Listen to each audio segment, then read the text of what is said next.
Let's talk about keeping the faith. Celebrating births and marriages, mourning the dead, coming together to mark the holidays. They've all been derailed. Sacred sites and places of worship have been closed. No big festivals, no shared meals, no proper funerals. Whether you're religious or not. So how are people coping?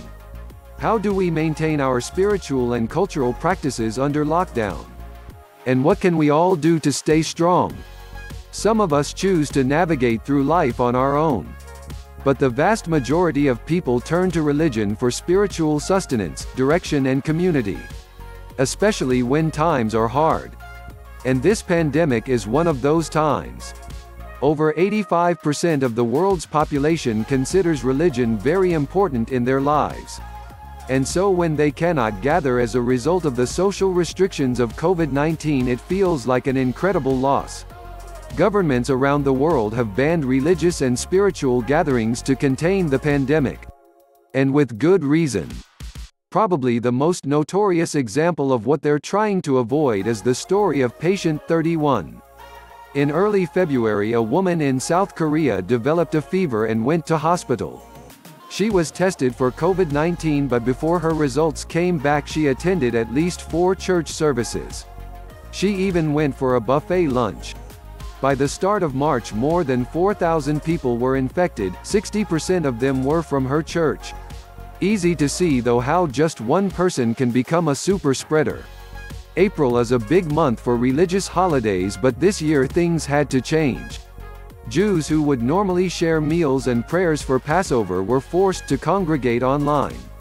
I'm here to welcome all of you to our Zoom Pesach.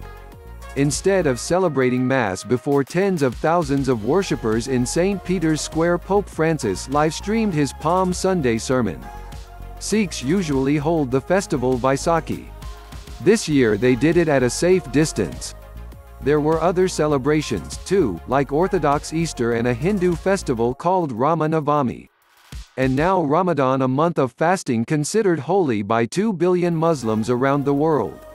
People won't gather together for breaking of the fast to pray in the evenings, and they won't gather together when it comes to Eid, where people come together to celebrate the end of the month of Ramadan.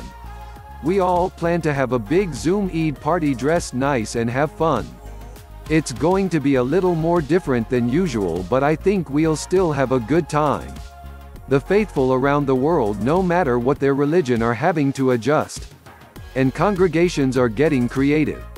Families are reenacting rituals at home. Many are taking advantage of technology. Or tuning into more traditional channels. Every Sunday now, if you want to attend a Mass, you just turn on your TV, and that's also good. That said, not everyone has found it easy to adapt. My parents, they seem to be having a hard time. One of the ways to cope with it is their faith and just putting everything in God's hands, but right now, that's been a struggle. Others just can't afford the tech. Those groups that are least resourced may also be the groups that most need religion. And it goes beyond the spiritual. Some people rely on their religious community to make sure they get enough to eat. They might provide economic benefit for people. And they of course provide emotional and psychological support.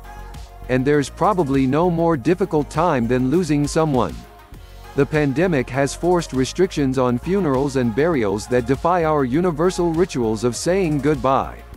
Some cultures are adapting traditional ceremonies. This farewell to a prominent Maori leader was broadcast on national television in New Zealand. But for a lot of people, saying goodbye from a distance or online just isn't enough.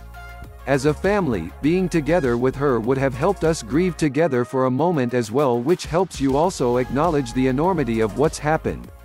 It still feels like I'm going to have to wake up tomorrow and ring people and tell them I got it wrong and that she's still alive. All of this puts spiritual and religious leaders in a tough spot.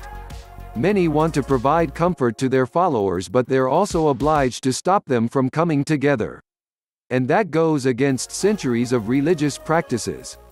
Historically, I can't imagine any imam, any leader of a mosque ever having a situation where they have to close the doors of the mosque, which is supposed to be a sanctuary at times of difficulty. The vast majority of religious leaders and scholars around the world are leading by example. But some are breaking the rules. Remember the story about patient 31? Some local leaders have called for Shincheonji's elders to be investigated for possible homicide. Several church leaders are accused of hiding the identities of their followers from South Korean officials trying to track down cases of COVID-19.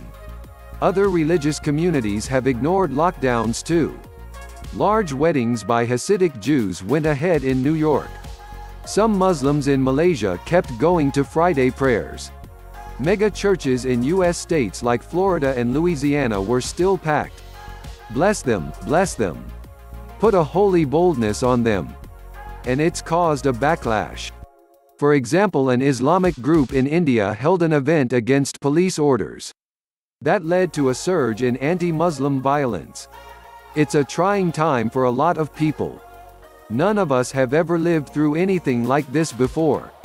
Closing more public spaces. Forcibly separated from loved ones. Around 100,000 people have died. World powers that are armed for the world's biggest wars are now fighting for basic protective gear. Lockdowns are already taking a toll on our spiritual and mental well-being. Everybody is having a lot of fear and panic, anxiety. We shouldn't underemphasize the collateral impact that COVID-19 social restrictions will have on our mental health and on our psyche. So in absence of a physical connection, people are coping the best they can. Utilize technology because getting together and meeting is really important, especially in times like these. It's not from outside. It's from here. What you feel here. Just keep believing, keep praying for the health workers, for those who are sick, and for yourselves who are sitting at home safe. It's in difficult times like this that people turn to their faith and to each other for support. It shows just how precious our sense of community really is. We don't know when we'll be back on the start here set, but not to worry. We're still going to be bringing you more episodes any way we can. I'll see you next video.